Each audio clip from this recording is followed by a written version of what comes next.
des freelance fairs. Donc c'est un cycle de conférences qu'on a conçu spécialement pour les freelances, les indépendants, qui sont une sorte d'entrepreneurs qui n'ont pas forcément vocation à grandir, embaucher, lever des fonds, etc., mais qui ont à cœur d'avoir une liberté professionnelle, d'arriver à vivre de leur expertise. Donc je suis très content aujourd'hui d'accueillir M. Hervé Novelli, Jean-Baptiste Achard et Charles André qui conduira cet entretien. Le thème de la conférence, de cette première conférence, c'est Gig Economy versus Talent Economy. Est-ce que le travail indépendant est une chance et une malédiction pour le travailleur? Je laisse Charles prendre la suite. Je vous remercie. Merci Antoine. Déjà, en parlant de travailleurs, on a posé la couleur idéologique. Je vais vous laisser vous présenter juste très rapidement. Jean-Baptiste Achard, vous êtes cofondateur de StaffMe, que vous avez créé en 2016. Le reste, je pense que vous le présenterez mieux que je ne le ferai. Alors, merci Charles. StaffMe, du coup, c'est une plateforme de mise en relation entre des jeunes freelances, des étudiants qui ont un statut, du coup, souvent d'auto-entrepreneur et des entreprises pour la réalisation de prestations ponctuelles. Aujourd'hui, on a plus de 800 000 jeunes qui sont inscrits sur la plateforme, plus de 12 000 entreprises qui ont utilisé nos services. Et on fait aussi de la formation avec un organisme de formation qui s'appelle la StaffMe Academy. Et là, l'idée aussi, c'est de proposer des formations de courte durée à un public de jeunes auto-entrepreneurs. Parce qu'on on croit beaucoup au modèle de l'auto-entrepreneuriat. Monsieur Novelli, si j'ai bien lu mes fiches, vous avez été dirigeant de PME avant d'entrer en politique. Vous avez eu de très nombreux mandats que je ne vais peut-être pas tous égrener, mais vous êtes ici notamment parce qu'en 2006, pardon. 9. Bon, on est bien. Veuillez m'excuser pour la date. En tout cas, vous êtes le père du statut d'auto-entrepreneur, devenu micro-entreprise depuis. Est-ce que vous voulez m'en dire un petit peu plus sur les motivations qui vous ont poussé à créer ce statut, les objectifs que ça poursuivait? Oui. Ça marche très bien. Ça marche, ouais. Ça marche. En fait, comme vous l'avez dit, vu mon âge, j'ai une certaine expérience. Donc j'ai d'abord été dirigeant d'entreprise, de 2 entreprises familiales que j'ai repris au décès de mon père. Et donc après, j'ai été, tout en gérant ces boîtes, j'ai entamé une carrière politique, mais mon focus premier et principal, c'est quand même l'entrepreneuriat. Et donc quand je suis arrivé à Bercy en 2007, en charge à l'époque des entreprises et du commerce extérieur, après j'ai changé, j'avais une idée simple, si j'ose dire, c'était l'idée de simplification. Je pensais que en France, on a quand même une tendance à complexifier les choses et je souhaitais simplifier l'activité entrepreneuriale. Ça allait de la création de l'entreprise jusqu'à la fin de l'entreprise. Et donc, j'ai créé des groupes de travail. Et puis, je vous la fais courte parce que c'est pas ça l'important. Ces 3 groupes de travail que j'avais créés avec des praticiens, c'est-à-dire des entrepreneurs, des avocats, des experts comptables, tous ces praticiens ont conclu qu'il y avait une urgence, c'était la simplification de création d'activités.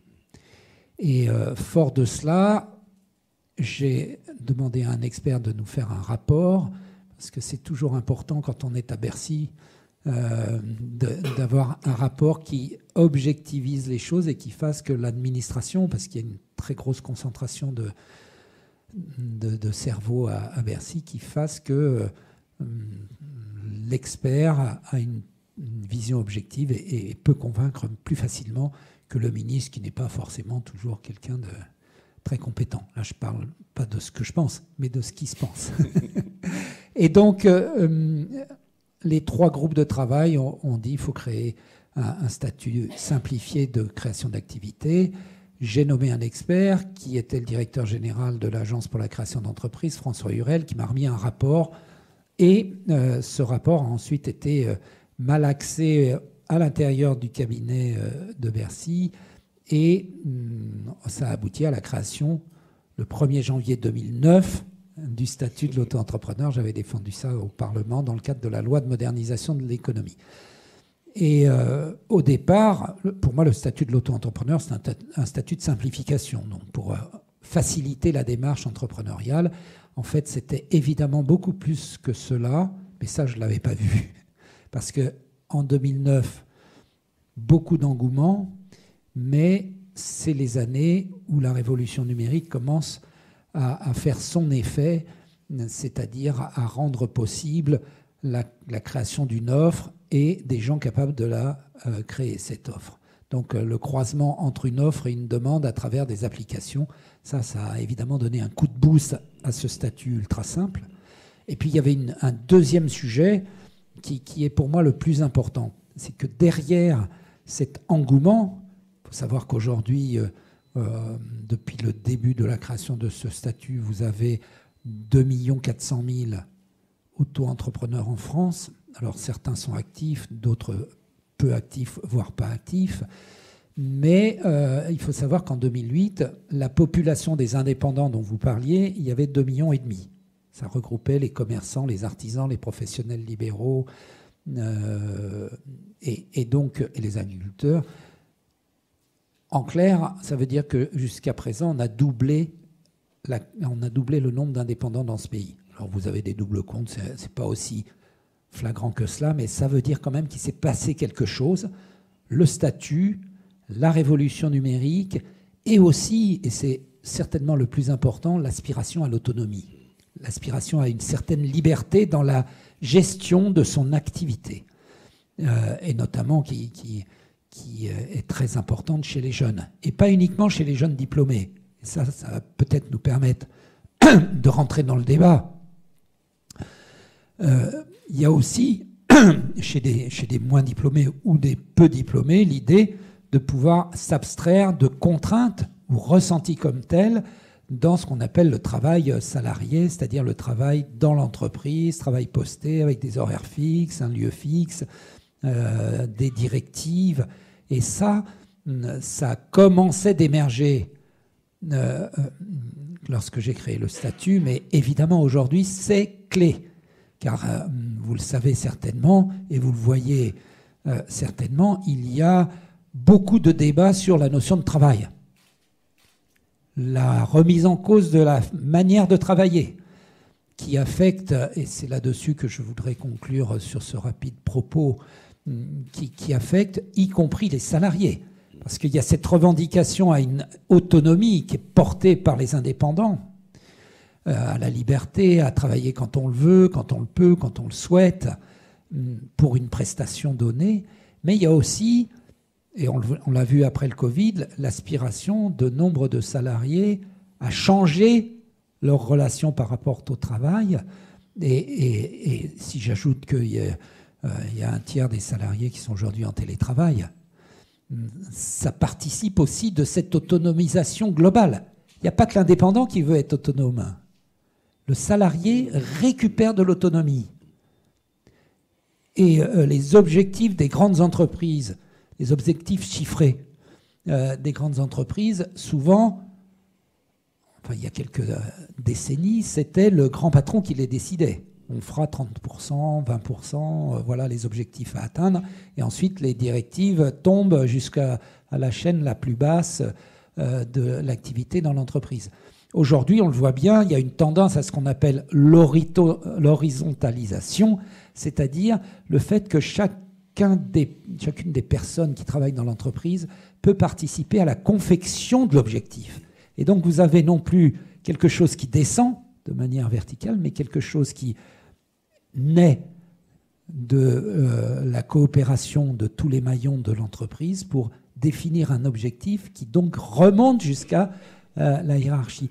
Cette remise en cause, elle est très profonde et elle porte en elle l'autonomie, l'initiative, pas uniquement de l'indépendant, mais aussi du salarié. Et c'est pour ça que toutes les notions qui ont été bâties au cours de 2 siècles et qui s'appellent le Code du travail devraient être revisitées à la faveur de cette nouvelle approche qui ne naît pas d'esprit malfaisant, mais bien d'une révolution technologique qui s'impose et qui s'imposera et avec laquelle on devra faire et on devra veiller à ce que cette révolution ne broie pas tout le monde.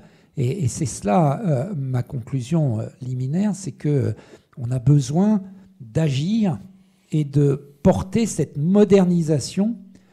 Vous vous rendez compte qu'aujourd'hui, par exemple, c'est ce qu'on appelle en matière juridique le lien de subordination, c'est-à-dire le salarié est subordonné à quelqu'un qui lui est supérieur et en contrepartie de cette subordination, il y a de la protection.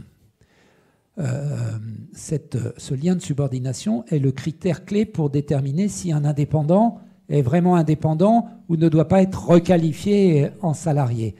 Mais ce lien de subordination, on l'a bien vu, pendant le Covid, il a explosé.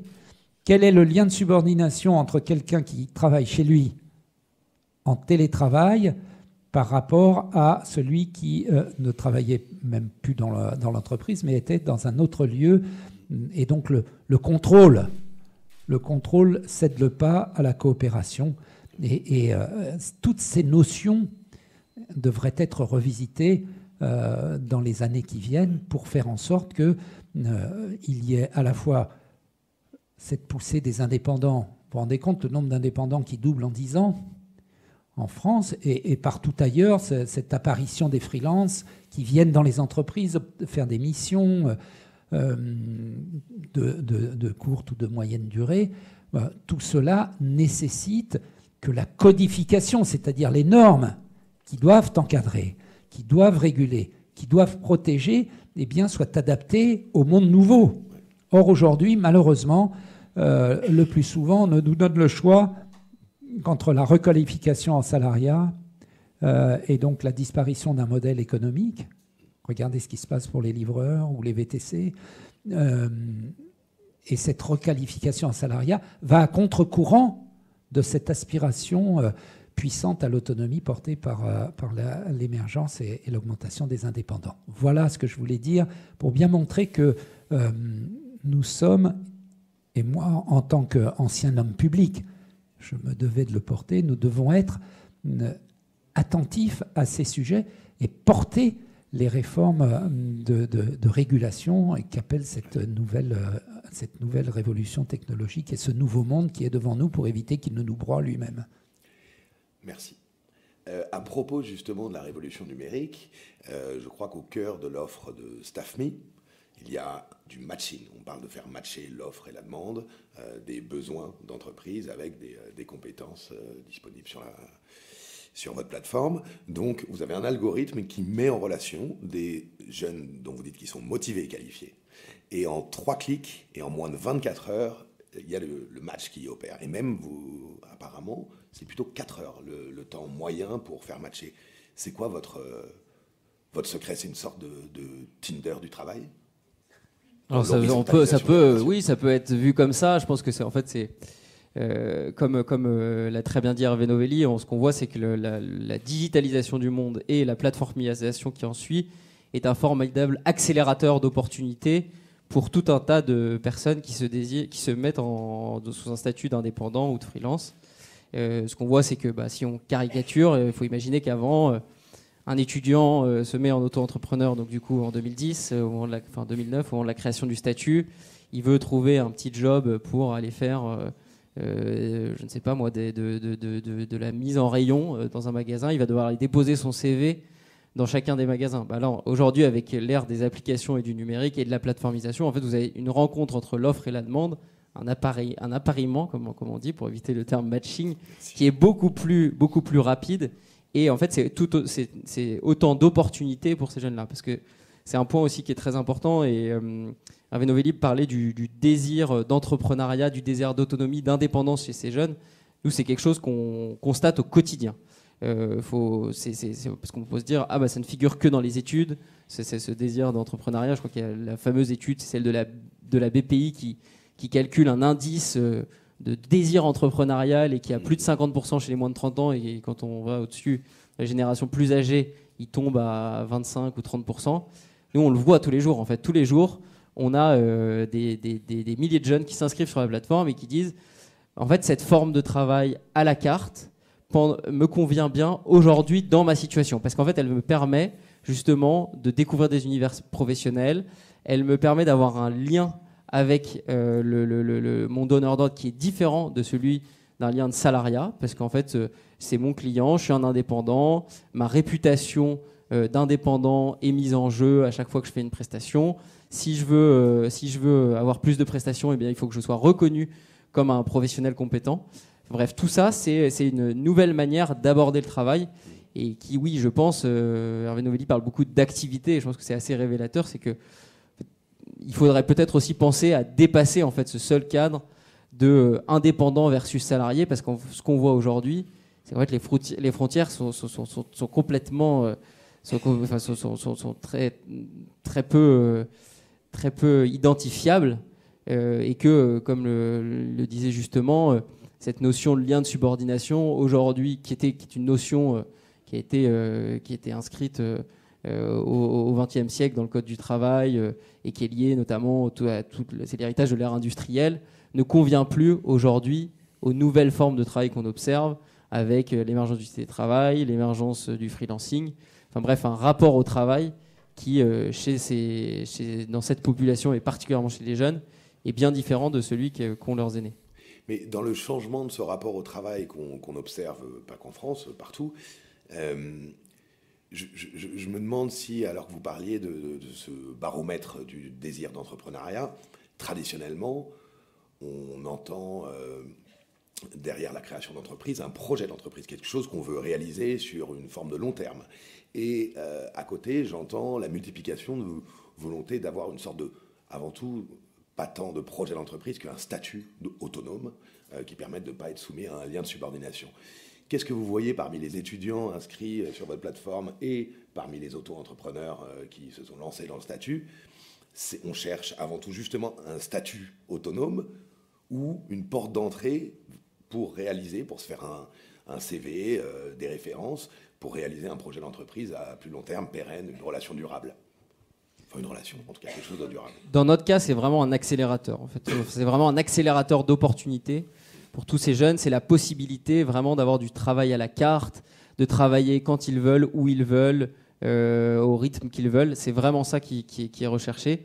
C'est cette possibilité, à un moment de sa vie où en fait on est trop jeune pour trouver un CDI, parce que l'employeur dit bah voilà, vous n'avez pas assez d'expérience, et la personne dit bah oui, mais moi si vous me dites que j'ai pas assez d'expérience, en fait il faudrait que je puisse en avoir parce que sinon c'est un peu le serpent qui se mord la queue.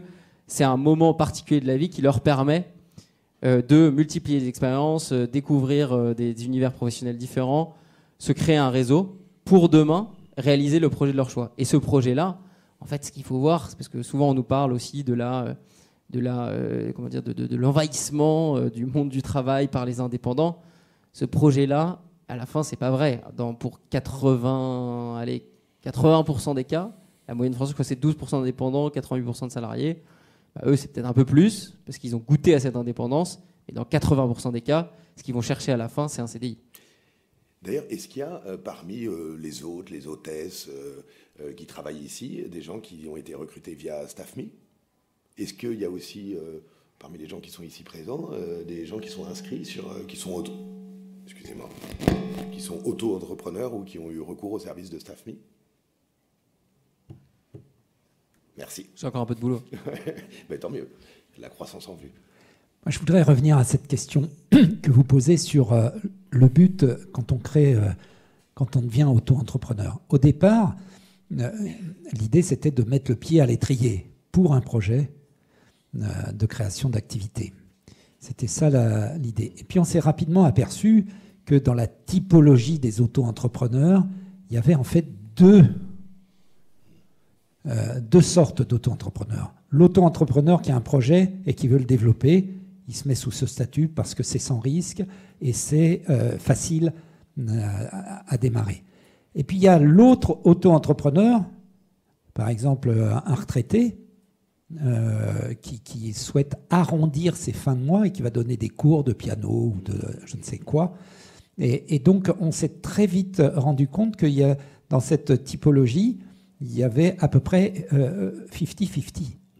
C'est-à-dire qu'il y a dans la dimension dont se sont saisis les gens à travers ce statut d'auto-entrepreneur, il y a une dimension arrondir ses fins de mois qui tient aussi à la spécificité française où le pouvoir d'achat est quand même très, très, très prégnant et les retraites ne sont pas très élevées. Et donc, arrondir, avoir un complément de revenus à travers une activité d'auto-entrepreneur est devenu assez rapidement une des branches de l'activité auto-entrepreneuriale. Et ça me permet, si vous le voulez, de revenir sur le thème du débat, à moins que j'aille trop vite. Allez-y, j'allais poser une question à Jean-Baptiste, mais allez-y. Parce que, en fait, c'est lié. C'est-à-dire que celui qui a un faible pouvoir d'achat et qui veut un complément de revenu, bon, voilà, traditionnellement, il va plutôt appartenir à la catégorie de la gig économie, qui est l'économie des petits. C'était du reste assez péjoratif. Ouais, c'est les petits et c'est pour moi quelque chose de très important par rapport à la talent économie, comme s'il y avait une économie où il y avait des talents, puis une économie où il n'y en avait pas. C'est faux. Qu'est-ce qui fonde ces deux économies? C'est les sujets que je vous indiquais tout à l'heure. La révolution numérique, le désir d'autonomie et aussi un statut simplifié. Mais ça affecte aussi bien, ou ça concerne aussi bien, la talent économie que la gig économie. Et c'est pour ça que je me suis toujours érigé contre l'idée, où j'y vois une sorte de ce que j'ai appelé une sorte de racisme social, où on dirait ceux qui font partie de la talent économie, vous avez le droit de faire des prestations, vous n'êtes pas en but à telle ou telle tracasserie administrative qui vous dit mais vous faites bien un travail d'indépendant ou de salarié, ça ne concerne pas la talent économie. Et par contre, la gig économie, l'économie des petits boulots, elle serait particulièrement sujet à contrôle parce qu'on voudrait requalifier toute cette économie en salariat. Ce qu'on oublie de dire, c'est que cette économie, elle a, comme on dit, un écosystème.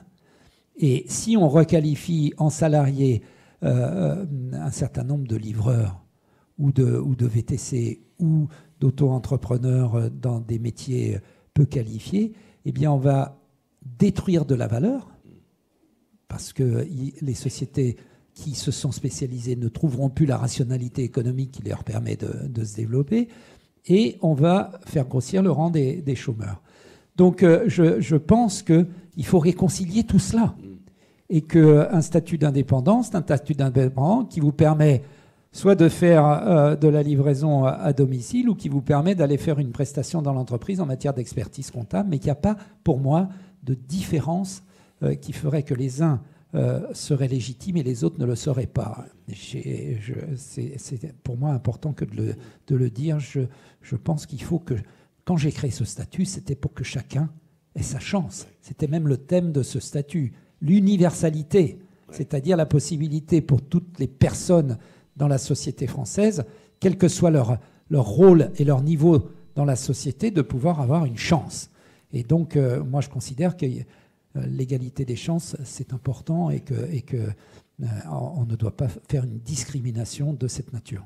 Est-ce que, Jean-Baptiste, vous avez des histoires de petites missions ponctuelles pourvues par StaffMe qui ont donné lieu à des embauches ou des prestations de longue durée? Ouais, tous les jours. Tous les jours, on en a. J'en ai des plus rigolotes que d'autres. Par exemple, j'en ai une. C'est une jeune femme qui vient me voir un jour et qui me dit j'ai trouvé mon boulot de data scientist grâce à StaffMe. Et du coup, je la regarde et je me dis mais c'est bizarre quand même parce que data scientist via StaffMe en CDI, je vois pas trop. C'est pas vraiment ce qu'on fait. Nous, on fait vraiment du job étudiant assez simple, disons. Et je lui dis mais comment ça s'est fait? Et elle me dit en fait c'est très simple. J'ai fait une mission de déménagement pour une entreprise qui a installé ses nouveaux bureaux. Et il se trouve que cette entreprise c'était Toucan Toco, qui est un outil de data visualisation d'ailleurs utilisé par le gouvernement pour voir l'efficacité des réformes. Et elle a fait le déménagement ce jour-là, un week-end avec les fondateurs de l'entreprise. Et donc ils ont passé la journée ensemble à monter des meubles Ikea. Puis ils ont parlé et elle leur a dit voilà, moi je suis en études de data science et je m'apprête à rentrer sur le marché du travail. Dans quelques mois, je chercherai mon premier CDI. Et en fait, ils ont lié le contact comme ça et ils ont dit nous, on recrute, c'est notre métier, donc on recrute toute la journée des data scientists. Donc n'hésite pas, postule dans 6 mois quand tu seras en recherche. Et évidemment, elle a postulé. Évidemment, elle a été prise parce que je pense qu'en fait, quoi de meilleur entretien que pour jauger de la personnalité pour un jeune diplômé que de passer une journée avec lui à monter des meubles Ikea. Et donc c'est comme ça qu'en fait elle a trouvé son job en CDI en data science. Mais des histoires comme ça, on en a plein. Alors ça peut être soit des histoires, alors c'est moins le cas, hein, souvent qui sont le même type de prestations que celles qu'ils font via la plateforme, parce que par principe c'est du job étudiant, donc ils font ça, comme le mentionnait Hervé Novelli, c'est un job d'appoint. Donc c'est pas forcément le job dans lequel ils vont aller ou l'entreprise dans laquelle ils vont aller. Mais des belles histoires comme ça de rencontres professionnelles, de création de réseau, il y en a tous les jours. Et justement, vous parlez de job étudiant, c'est-à-dire que pour pouvoir être intégré sur la plateforme, il faut être en termes de statut étudiant. Exactement. Alors c'est un petit peu plus compliqué. En fait, c'est que des jeunes. Qu'est-ce que ça veut dire? Moi, je me sens jeune. Alors c'est pas jeune que dans la tête, Charles. Je suis désolé. C'est jeune en fait, c'est un critère d'âge tout simplement. C'est un critère d'âge. Et en fait, ce qu'on voit quand on fait des études, c'est qu'il y en a à peu près 80-85% qui sont actuellement étudiants. Et le reste, c'était des jeunes qui soit en année de césure, soit vont rentrer sur le marché du travail. Donc c'est quoi le plafond d'âge? C'est 30 ans. Ok. Voilà. Donc voilà, moi non plus, je peux plus m'inscrire. Quand on est passé de 26, au début c'était 26 ans, et puis quand j'ai eu 27 ans, je me suis dit, il faut que je puisse encore profiter de la plateforme, donc j'ai passé la limite à 30 ans, et puis j'ai arrêté de modifier les règles. Vous cantonnez à ces âges-là, pourquoi pas ouvrir la plateforme à des retraités qui veulent des compléments de revenus, par exemple? C'est complètement une idée, en fait c'est vraiment plutôt une approche commerciale, c'est de se dire qu'on n'a pas pris d'approche par rapport à un secteur d'activité ou un type de prestation. On s'est dit, il faut qu'on ait quand même, pour se démarquer, sur le marché, il faut qu'on ait un identifiant, un marqueur. Et donc on a choisi un marqueur de population. Mais je pense que ce qu'on fait serait tout à fait adapté. On pourrait faire StaffMe Senior ou Senior Me, je ne sais pas comment on pourrait l'appeler. Reparlons-en, sérieusement. Et il y a une boîte qui s'est lancée, je vais leur faire de la pub, qui s'appelle Silvex, qui fait ça, et vraiment avec la même idée. Et en fait, c'est une idée de se dire, en fait, le marché du travail, aujourd'hui, c'est un peu comme une grande boîte comme ça. Et c'est une grande marche, et c'est difficile d'arriver sur cette marche qui est en fait soit de monter son entreprise, soit être en CDI.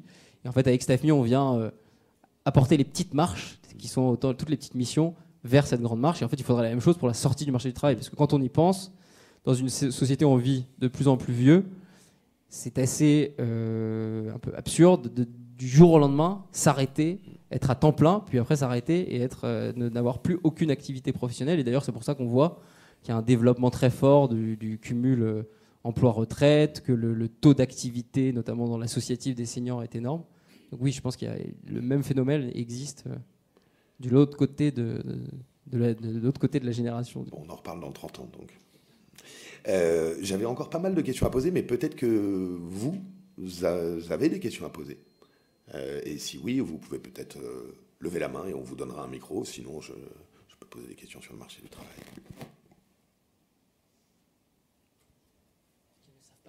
Allez-y, hein. N'hésitez pas, madame. Mais je vais lui donner... Merci. Je vais vous donner un micro.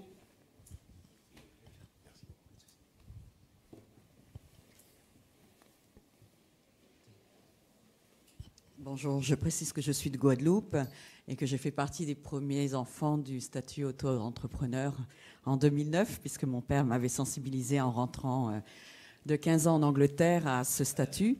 Alors je précise que pour moi, c'était une espèce déjà de joie de voir qu'en France, on avait enfin un statut qui correspondait à ce que j'avais touché en Angleterre, puisque ça m'avait été très, très, très facile dans un pays qui n'était pas mon pays de naissance, à m'enregistrer entre l'équivalent, self-employed, et de trouver que justement on parlait le plain English, que j'avais pas du tout de mauvaises surprises au niveau de tout ce qu'il y avait à payer, et que visiblement cette facilité semblait arriver en France. Sauf qu'aujourd'hui, à 53 ans, je me suis enregistrée donc en 2009, j'ai dû fermer ce statut parce que je trouvais qu'il y avait encore pas mal de complications. Et ma question est donc la suivante. Est-ce que le bilan a été fait de tout ce qui s'est fait pour les auto-entrepreneurs depuis 2009 et surtout au niveau de justement j'ai entendu parler à un moment des guichets pour simplifier toutes les démarches, mais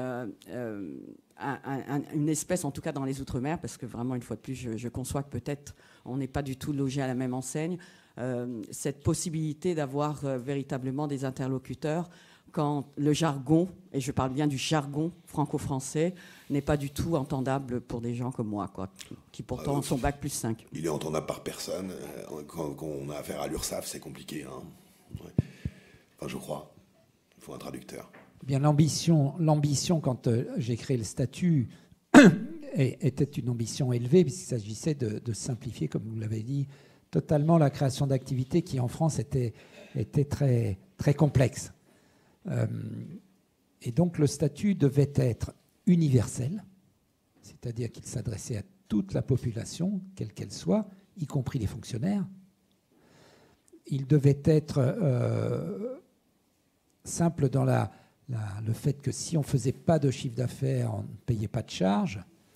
Et il devait être simple parce qu'on devait s'enregistrer très facilement. Ça a été le premier enregistrement en ligne en France de déclaration de statut. Il faut bien reconnaître qu'au fil des ans, j'avais fait une exonération de taxes professionnelles sur 3 ans pour vraiment booster la création d'activités. À l'époque, c'était la taxe professionnelle. Ensuite, ça a été remplacé par la CVAE ou la contribution foncière des entreprises. Donc, il y a eu de la complexité qui est peu à peu venue rogner telle ou telle chose. Par exemple, Bruno Le Maire a fait quelque chose de très bien, c'est qu'il a doublé les plafonds, ce qui permet vraiment aujourd'hui pour un auto-entrepreneur qui veut développer son activité de pouvoir le faire avec un niveau de plafond de chiffre d'affaires raisonnable qui permet de générer un profit non nul, en tout cas une rémunération non nulle. Sauf que à l'époque de la création originale du statut, l'exonération de TVA qui allait avec ce statut, elle était calée sur le plafond d'activité. Et il a doublé le plafond, mais il n'a pas doublé l'exonération de la TVA pour des raisons de perte de recettes fiscales. Ce qui fait qu'on a introduit de la complexité dans un statut qui avait pour ambition d'être le plus simple possible. Je vais quand même vous raconter une anecdote. Quand j'ai créé ce statut, j'ai reçu au ministère, à Bercy, le ministre de l'économie du Québec, qui est resté un ami du reste. Et je lui ai exposé ce statut parce qu'il y a au Québec, enfin au Canada, un statut qui s'appelle le statut de travailleur autonome qui ressemble au statut d'auto-entrepreneur. Et il m'a dit, et c'est bien la première fois que les Français font quelque chose de plus simple que les Canadiens. et donc j'étais très fier. Mais au fur et à mesure, je pense que la propension française, d'abord à considérer que tout Français est un fraudeur qui s'ignore pas, et deux, cette propension à complexifier et à donner l'autorisation, le coup de tampon qui va bien et tout ça, fait que ce statut reste malgré tout un statut de simplification, mais qu'on pourrait à nouveau, ce serait mon souhait en tout cas, remettre l'affaire sur le métier et regarder ce qui pourrait être fait pour à nouveau donner un coup de boost, même si grâce à la révolution numérique et grâce à cette aspiration à l'autonomie que j'indiquais tout à l'heure, ça reste quand même quelque chose d'exceptionnel. Je voudrais vous citer un chiffre. En 2022, on a créé plus d'1 million d'entreprises en France. Sur ces millions d'entreprises créées en France, il y en a 600 000, plus de 600 000 qui ont été créées sous forme du statut d'auto-entrepreneur. Je préfère le nom d'auto-entrepreneur au nom de micro-entreprise, parce que l'auto-entrepreneur, ça avait l'idée d'être l'entrepreneur de sa vie. L'auto, c'est celui qui se retrousse les manches et qui se débrouille. La micro-entreprise, c'est petite entreprise, très petite entreprise. Donc voilà. Mais c'est aujourd'hui la même chose. Il faut bien le reconnaître. En tout cas, ça reste quelque chose d'important. Ça pourrait, un petit coup de toilettage, ça m'irait bien. Merci madame d'avoir posé cette question qui nous permet de conclure avec cette belle ouverture, ces belles perspectives de réforme encore. Et on aurait pu aborder encore pas mal de choses, mais il faut s'arrêter. Alors je vous remercie beaucoup et merci. D'avoir été là. Merci.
personnel, est-ce que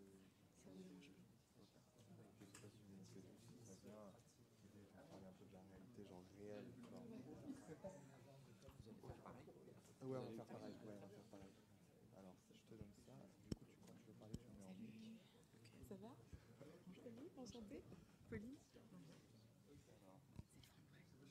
te mets quand tu veux le mettre, tu remontes en mic. Oui, d'accord. Ça marche. Merci. Okay, tu veux donc. Ah, t'avais une voix. Ok, très bien. Je suis venue en agent.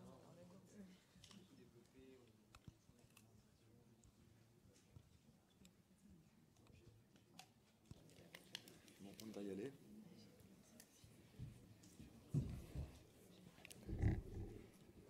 Rebonjour. Bonjour à toutes et à toutes. Alors nous allons maintenant passer au deuxième volet de ces conférences des Freelance Talks et aujourd'hui nous allons parler un peu de l'envers du décor. On parlait tout à l'heure de liberté, on parlait tout à l'heure d'être maître de son destin. C'est évidemment une aspiration qu'on partage, néanmoins ça se fait pas non plus facilement. Et il est important, notamment si parmi vous, il y a des personnes qui pensent à se lancer et qui ne connaissent pas encore cette réalité. C'est une réalité qui est très différente de la réalité du salariat, avec d'autres types de joies, d'autres types d'emmerdes, aussi des choses en commun. Et pour en parler, nous avons aujourd'hui Pauline et Marion qui vont nous présenter un petit peu leur parcours. On va peut-être commencer par toi, Pauline. Depuis combien de temps es-tu indépendante ? C'est une question qui n'est pas évidente parce que ça se fait souvent de manière un peu subtile. Mais 9 ans. Du coup, je sais exactement. Je m'en souviens comme si c'était hier. D'accord. Et qu'est-ce qui t'a poussé à te lancer et ça s'est matérialisé comment ? Du coup, je me suis lancée donc d'abord dans le freelancing. Je pense que j'étais déçue du salariat. Ça ne me collait pas à la peau, ça ne me correspondait pas bien. Donc moi aujourd'hui j'ai 35 ans et j'ai à mon actif uniquement 16 mois de salariat, donc c'est très peu. Combien tu dis ? 16. D'accord. Donc voilà, globalement ma carrière en tant que salarié a été rapide. Et donc très vite, voilà, je me suis lancée comme freelance. Aussi parce que j'ai eu la chance pendant mes études de faire pas mal à l'époque de stages, longue durée, d'années de séjour professionnel. Donc, je ne suis pas arrivée non plus en freestyle sur le marché du travail. J'ai quand même eu 2 années d'expérience professionnelle avant qui m'ont fait me sentir assez à l'aise pour me lancer à mon compte. D'accord. Et toi, Marion, ça date de quand ? Alors moi, ça fait 8 ans. D'accord. Donc vous êtes presque en même temps. Ouais. Et c'était, par contre... Allô ? Je vais me mettre plus près. Ça fait 8 ans et ça a été plutôt soudain. Ça n'a pas été progressif. J'avais un boulot qui m'intéressait pas beaucoup, mais dans lequel j'avais beaucoup de liberté. J'ai quitté ce travail et je me suis retrouvée dans une période d'essai où je m'ennuyais énormément et j'avais perdu toute ma liberté. Donc c'est là que j'ai décidé de partir. Mais j'ai grandi avec des parents commerçants qui travaillaient beaucoup pour gagner pas grand-chose. Et je m'étais toujours promis de rester dans le salariat pour toujours. Et donc, ce n'était pas une vocation qui m'animait depuis des années de me dire je vais me mettre à mon compte. Mais là, ça m'a paru comme la seule solution pour garder de la liberté finalement et faire des choses qui m'intéressaient. Et qu'est-ce qui a été le plus dur au début ? Le flou. De ne pas savoir comment trouver des clients, de ne pas savoir comment gérer toute la partie administrative. Ça a été vraiment les 2 plus grosses difficultés. Et les clients, comment ils sont tombés les premiers clients ? Est-ce que c'était ton employeur ? Il arrive assez souvent que des gens se lancent en fait après avoir été salariés et continuent à travailler avec l'employeur qui devient le premier client. Ça permet d'avoir un peu de visibilité. Est-ce que ça a été ton cas ? Alors, mon premier client, ça a été l'employeur que j'avais quitté quelques mois avant. Et c'est vrai que quand j'interviewe beaucoup de freelances sur ma chaîne YouTube, je leur pose quasiment toujours cette question, comment tu as trouvé ton premier client ? Et c'est quasiment 100% la même réponse, quelqu'un que je connaissais déjà avant, avec qui j'avais déjà travaillé. Et dans ton cas, Pauline ? Mon premier client, ça a été le client d'une agence dans laquelle j'avais fait un stage. Et t'es parti avec le client. Enfin, j'étais stagiaire et en fait, j'avais organisé pour un festival et tout. Et en fait, quelques années après, une connexion, une personne nous a remis en contact. Et du coup, voilà, l'aventure c'était reparti, quoi. Et ça a été des beaux budgets tout de suite. Donc ça m'a lancé, moi. C'est la chose qui m'a permis de ne pas partir non plus dans tous les sens. Entre guillemets, d'avoir, tu vois, de pas être monoclient non plus, parce qu'on n'est pas fan du monoclient, mais d'avoir quand même déjà un premier client qui te met le pied à l'étrier, ce qui est assez rassurant. Sans accepter n'importe quelle opportunité, histoire de facturer un peu. Ouais, et puis de pas s'éparpiller aussi, ça c'est très fatigant au début. Tu sais, quand on se lance, en fait, il faut être sur tous les fronts. Tu dis oui à tout, et puis tu peux te cramer aussi dans les premières années comme ça. Et puis tu comprends qu'en fait, il faut que tu sois bon partout. Parce qu'en fait, tu te lances, tu te dis, je me lance à mon compte, je vais faire des prestats, en quoi je suis bonne, en quoi je suis expert ou experte, ce vers quoi je veux tendre, quelle est ma spécialité. Et puis finalement, tu te rends compte qu'être expert de son sujet, c'est une chose. Et tout ce qu'il faut gérer à côté, c'est de la folie. Qu'est-ce qu'il faut gérer à côté ? Il faut gérer la partie administrative, même si aujourd'hui, Monsieur Novelli en parlait juste avant, il y a un statut de micro-entreprise qui est assez simple. Beaucoup de gens se lancent comme ça, mais même avec ce statut, il y a quand même un paquet de choses qu'il faut apprendre à faire, qui ne sont pas forcément évidentes. Donc ça, c'est déjà une difficulté. Et puis ensuite, moi, une difficulté que j'ai eue, c'est que j'avais beau avoir un master d'une école de commerce, je n'étais pas capable de me vendre. Je ne savais pas faire, je n'avais pas appris. En fait, en école, assez souvent, on voit ce genre de profil et on t'apprend à la limite à faire du marketing, mais c'est tout à fait différent. Mais pourtant, tu avais des parents commerçants, ils t'ont pas appris à vendre, non? Parce que c'est la réalité du terrain, ça. Oui, mais c'est très différent de vendre un produit. Bon, eux, en l'occurrence, ils étaient libraires. Et de vendre toi, ça devient beaucoup plus difficile. C'est d'ailleurs on reviendra à ça, mais quel conseil tu donnerais justement par rapport à cette question? Parce qu'en fait, quand on se vend en tant qu'indépendant, déjà parfois, on nous conseille de ne pas dire on se vend en tant qu'indépendant, mais on vend une prestation afin de distinguer aussi sa personne de son expertise. Ce qui permet notamment de mieux vivre les refus. Parce que mine de rien, en tant qu'indépendant, on passe pas mal de temps avant d'être vraiment en place à envoyer des propositions, à essuyer des refus. Et non seulement on a le stress parce que notre revenu dépend de ça, mais en plus, au niveau émotionnel, c'est pas forcément évident. Comment tu gères ça, toi, dans ton cas? Comment tu te mets en position de ne pas te retrouver avec cette espèce de goût amer du « Ah merde, ce sera pas ce coup-là » quoi. Je pense qu'il faut voir ça un petit peu comme un jeu. Il ne faut pas se mettre la pression déjà. Quand ça ne fonctionne pas, c'est que c'est perfectible, en fait. Et c'est pas grave. Être indépendant, être entrepreneur, freelance, solopreneur, qui que vous soyez dans la salle, c'est se prendre des portes, c'est se prendre des baffes, c'est se prendre des refus. Et on en prend, on se relève, c'est la vie. Pour rebondir sur le sujet des problèmes que vous avez abordés et qu'on avait, je pense, au lancement de nous, donc il y a 8-9 ans. Donc on était un peu précurseurs du mouvement freelancing, de ce que j'entends. Aujourd'hui, 7-8 ans après, tu as quand même les réponses et les solutions à tous les problèmes. Ce qu'il n'y avait pas au départ quand on s'est lancé avec Marion. Il n'y avait pas tous ces podcasts, toutes ces chaînes YouTube. Vraiment. Tous ces outils, ces logiciels, ces applis, c'est de la folie. Ouais. Donc là, on a quand même des formations. Là, aujourd'hui, voilà. Donc, en 10 ans, c'est impressionnant. Ouais, tout ça, toutes ces solutions aussi, ça aide, ça permet de certainement mieux s'organiser, mieux se former. Et aussi de se sentir moins seul en se créant un réseau. Se sentir moins seul. Ouais. Ça compte beaucoup, je trouve. Parce que là, ce que tu dis, ça touche aussi beaucoup au moral. Faut se dire que quelque part, on est un petit peu toujours comme un chercheur d'emploi dans le fait qu'on a des prospects, des fois ils deviennent des clients, des fois non. Et une réponse négative, ça fait jamais plaisir. C'est important aussi de savoir s'entourer, d'avoir d'autres personnes à qui on peut se confier quand on vit un moment qui est moins sympa. Quelqu'un qui savent ce que c'est, un client qui a dit non, quelqu'un qui savent ce que c'est, faire sa compta. Et vraiment, ça aide beaucoup. Je trouve que de perdre aussi des clients,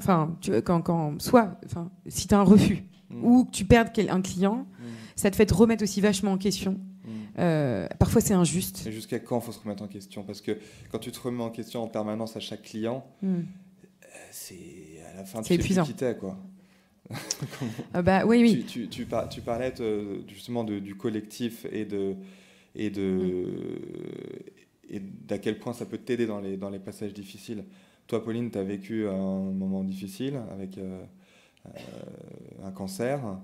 Il se trouve qu'avant ça, tu avais déjà lancé un collectif qui s'appelle le collectif COSME, qui est surtout localisé à Bordeaux, bien que ce ne soit pas exclusivement à Bordeaux. Qu'est-ce que ce collectif a permis pour toi, en fait? Parce qu'en fait, tu as traversé une épreuve énorme, qui serait déjà une épreuve énorme pour n'importe qui, avec un CDI et tout ce qui va avec. Toi, tu n'avais pas ça. Comment le collectif t'a aidé, en fait, de manière pratique, à la fois au niveau du moral et puis au niveau du business, quoi? Comment tu as réussi à passer ces 2 ans à la fois seule et en même temps entourée? Ouais, hyper entourée, hein, pour le coup. Donc oui, j'ai été donc malade ces 2 dernières années. D'ailleurs, j'allais faire l'anecdote de dire, heureusement que j'ai réussi heureusement que j'étais entourée et que j'étais pas seule, freelance, toute seule, solo, parce que ça aurait été chaud. Donc j'avais plein de gens autour de moi. On est un collectif du coup de freelance, en effet. Vous êtes combien à peu près?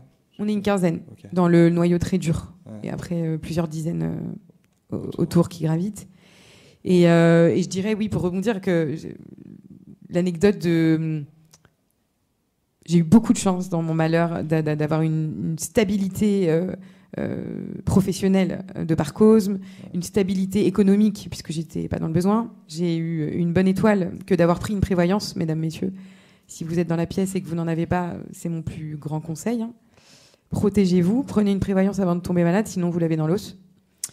Ça m'a sauvée, clairement. C'est ce qui m'a permis de payer aussi, mes factures. Hein. Pour revenir à ce côté-là de perdre un client ou plus tard, après mon cancer, j'ai perdu un de mes gros clients. Et c'est lié à ça. Parce que j'étais moins présente et que on n'est pas interchangeable et que quelqu'un a gentiment pris ma place. Ça fait mal. Surtout que c'est injuste dans ce cas précis. C'est pas que j'ai fait de la merde, c'est que je ne pouvais pas assurer comme j'assurais avant. Ça fait mal. Putain, ça fait mal. Et puis en fait, ça passe. Avec le temps, ça passe. Et pour répondre donc je voulais faire le lien absolument avec ça parce que les gens qui disent ouais, mes clients, non mais en fait ça arrive à tout le monde. C'est l'histoire de la vie d'un entrepreneur, de gagner des clients, de perdre des clients, même au meilleur. En fait, c'est vrai, c'est comme ça. Et après, pour rebondir sur le côté cancer, alors on n'est pas sur un sujet très léger, hein, désolé pour le côté digestion, tout ça. Non, mais je ne veux pas vous endormir. Mais on parle jamais de ça parce qu'on oui, présente la liberté. Totalement. Mais derrière, on prend des coups dans la vie, tout le monde. Et la question qu'on peut se poser avant de se lancer en entrepreneur, c'est que qu'est-ce qui se passe quand on les prend et quand on chope un cancer et qu'on n'a pas de CDI, quoi. Alors, dans mon cas, et pour répondre à ta question, pardon, j'ai pris une autre direction. Pour répondre à ta question qui était très pertinente, c'est comment le collectif m'a aidé. Déjà en étant là, en fait, en étant juste un collectif de freelance, en n'étant pas seul, et puis en me mettant à nu, hein, en fait, en disant les choses. Hein, clairement, c'était le choix de la transparence, quoi. Est-ce que je dis ou est-ce que je me planque chez moi, je perds mes cheveux, mes cils, mes sourcils et que j'attends que ça se passe et que je reviens après comme une fleur? C'est pas mon style. Donc moi, j'ai préféré le choix de la transparence qui était mon parti pris. Et je pense que sur les 5 doigts de la main, une des premières personnes du coup que j'ai appelée en apprenant la nouvelle, c'est Alice, du coup, qui était, on va dire, ma binôme au sein du collectif COSME. Mais à ce moment-là, COSME était une société unipersonnelle. Hein. J'étais toute seule sur le papier. Le modèle était très horizontal.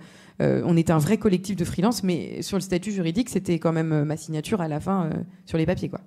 Donc Alice, elle ne me doit rien. En fait, à ce moment-là, Alice, elle est rien. En fait, c'est une freelance qui gravite dans le collectif. Elle ne me doit rien.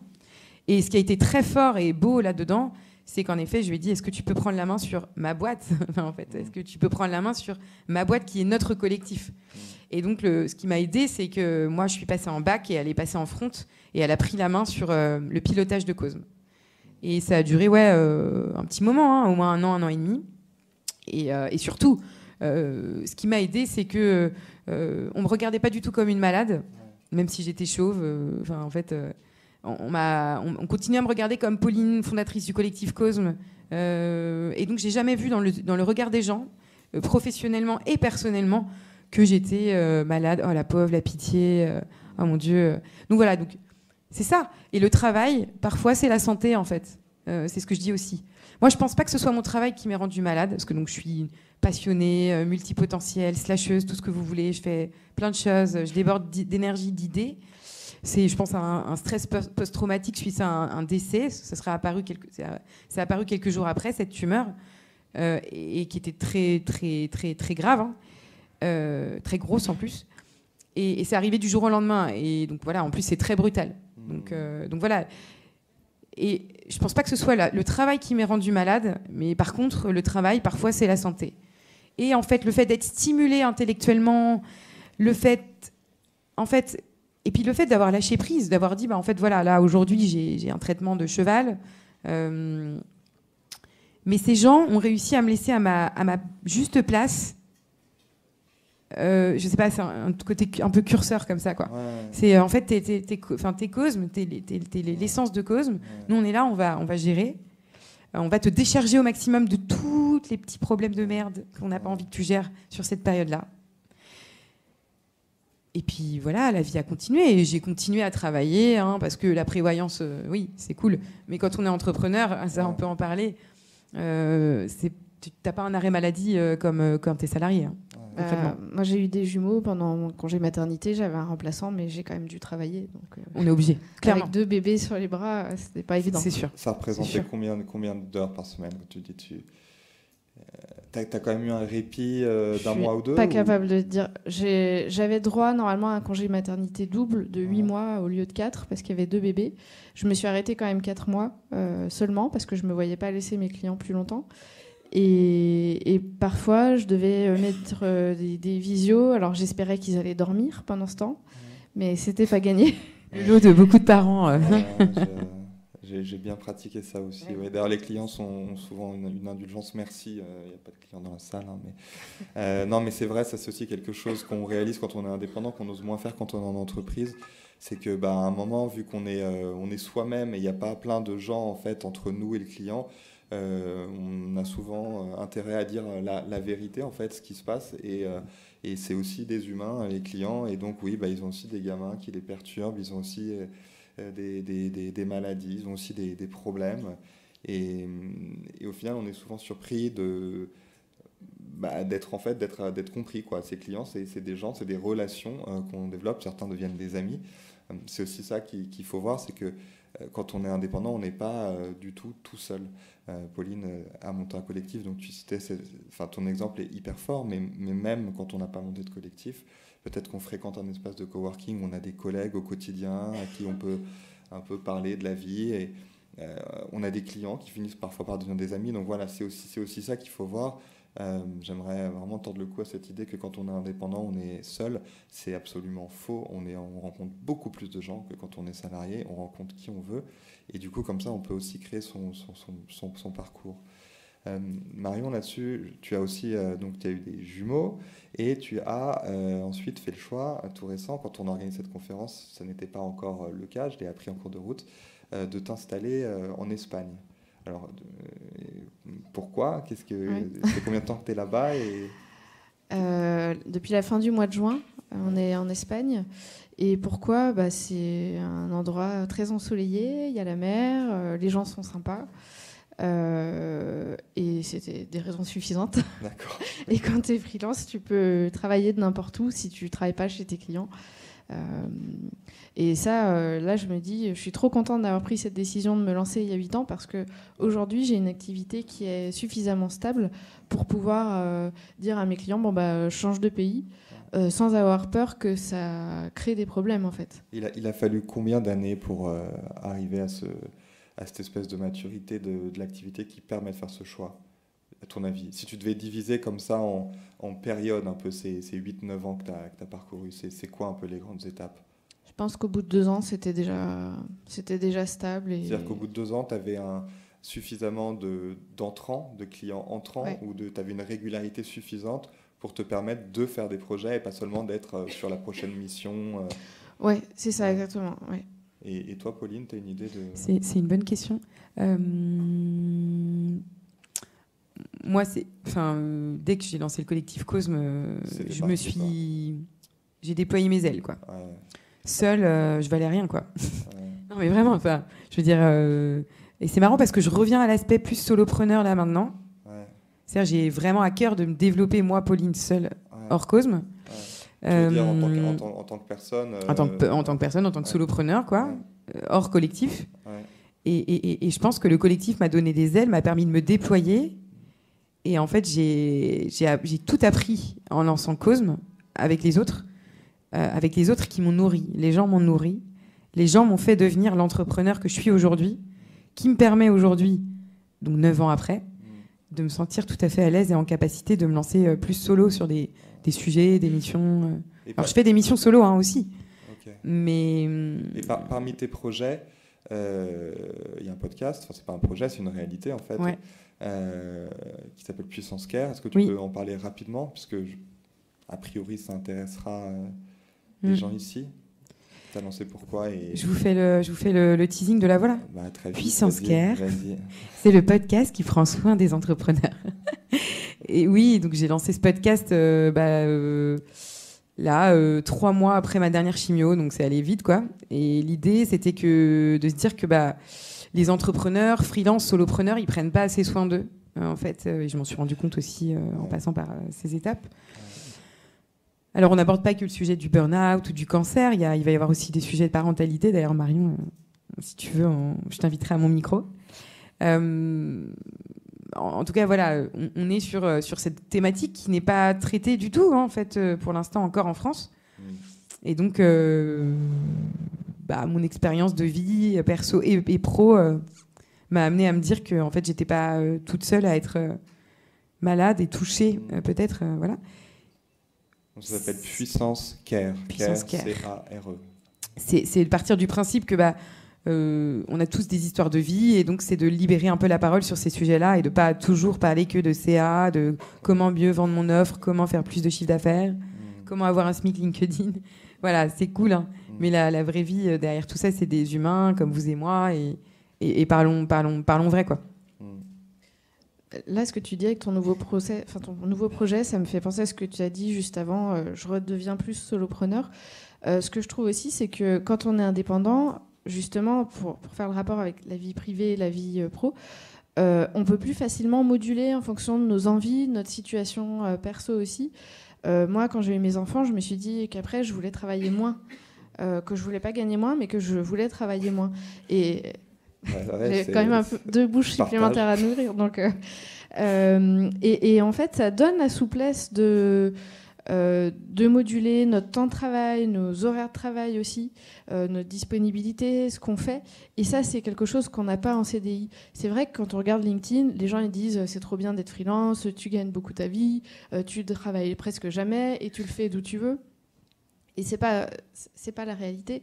Là, c'est vendre du rêve de dire ça. Mais en tout cas, on peut plus faire en fonction de ce qui nous va, respecter notre rythme naturel, respecter nos contraintes ou nos opportunités familiales. Je sais qu'il y a des freelances qui travaillent, par exemple, que l'hiver. Et l'été, ils vont faire autre chose. Ils partent en voyage parce que c'est comme ça qu'ils ont envie de faire. Et dans le salariat, ça serait quasiment impossible de faire ça.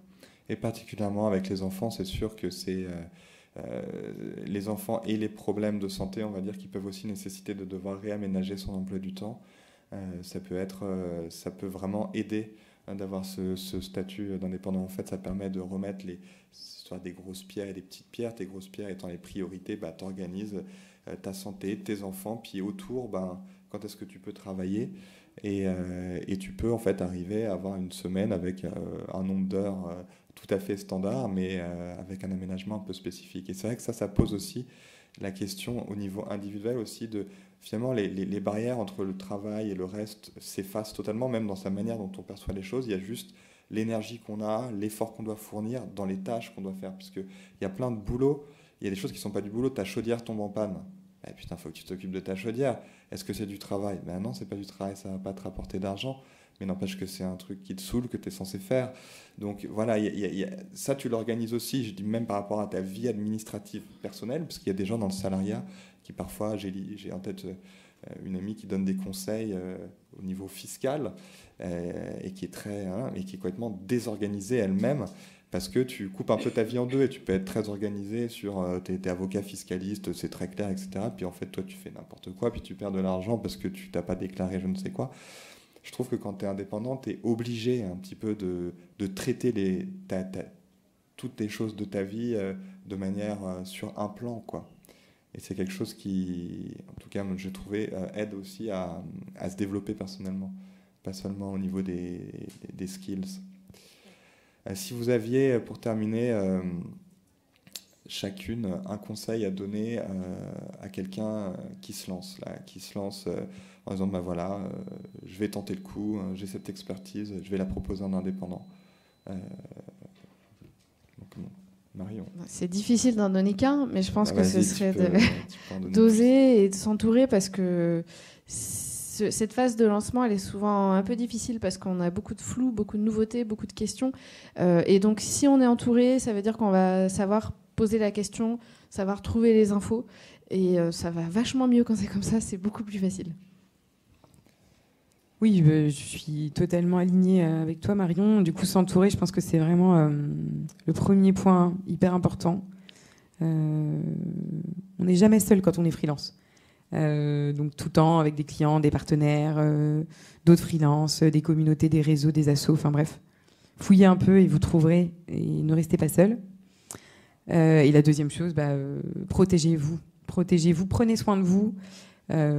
Écoutez votre corps, hein, parce qu'en fait, en réalité, c'est ce que j'ai fait. Moi, de mon côté, j'ai écouté mon corps, j'ai vu, un soir, j'ai vu dépasser une boule. Et là, je me suis écoutée, et ça a été ma priorité que d'essayer de comprendre ce que c'était. Et dès le lundi, 24 heures après, j'étais chez le médecin et je me suis sauvé la vie. Donc je pense aussi, j'aurais pu avoir plein de taf, me dire ouais, je laisse pisser, on verra, je sais pas c'est quoi ce truc, mais ça va passer. J'étais à un stade 3 sur 4, hein, donc globalement, là, il faut y aller. Écoutez-vous, ne vous laissez jamais passer en dernier. Le business, c'est cool, hein, mais pas se mettre trop la pression non plus.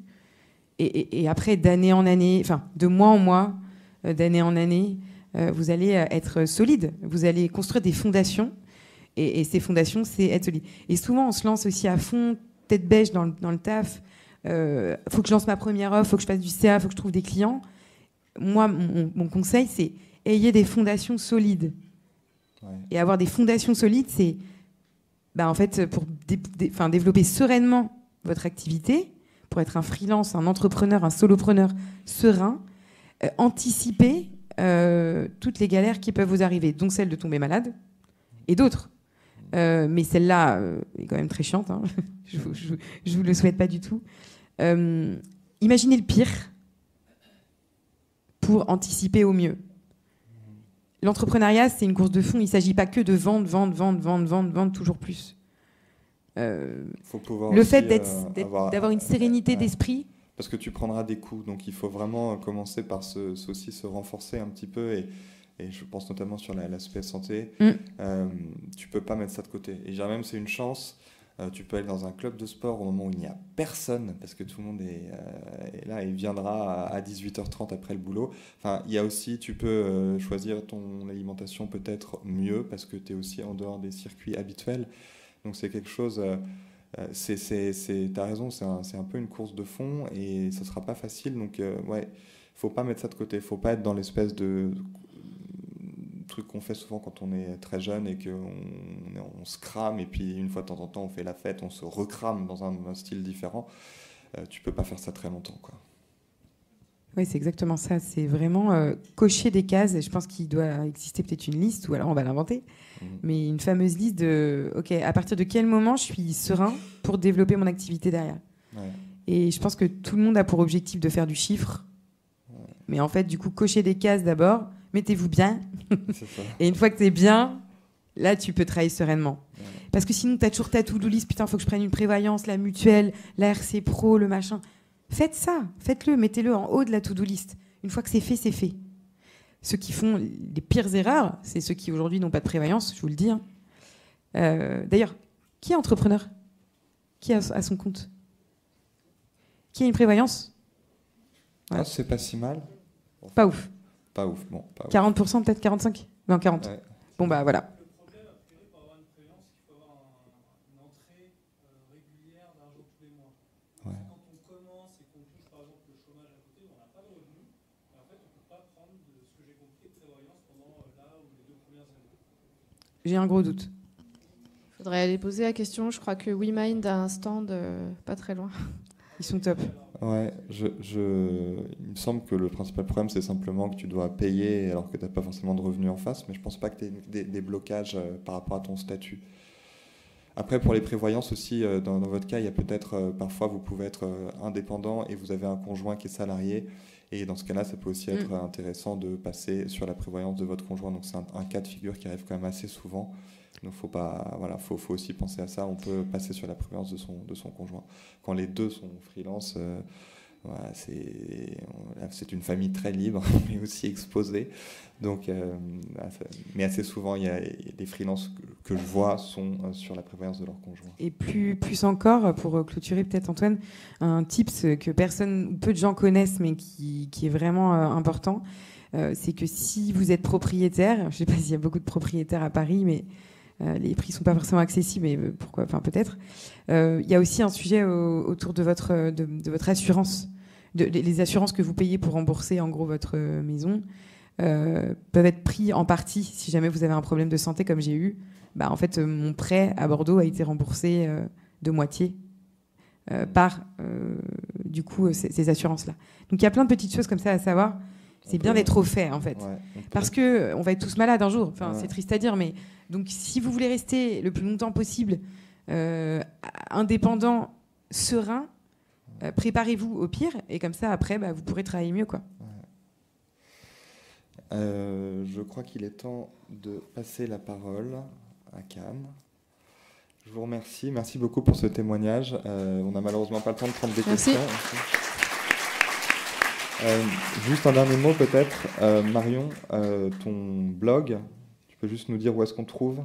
Vous tapez Super Freelance sur Google et vous le trouverez. Super Freelance, ok, Super Freelance. Et puis le podcast Puissance Care pour les freelances qui veulent prendre soin d'eux. En fait, je confonds avec qui se donne du mal pour aller bien, mais ça, c'est un autre podcast. Ah ouais. Une contradiction sur l'addiction. Merci beaucoup. Et puis, nous allons avoir le plaisir d'avoir Cannes parmi nous. Alors, je te donne un micro, Merci. peut-être.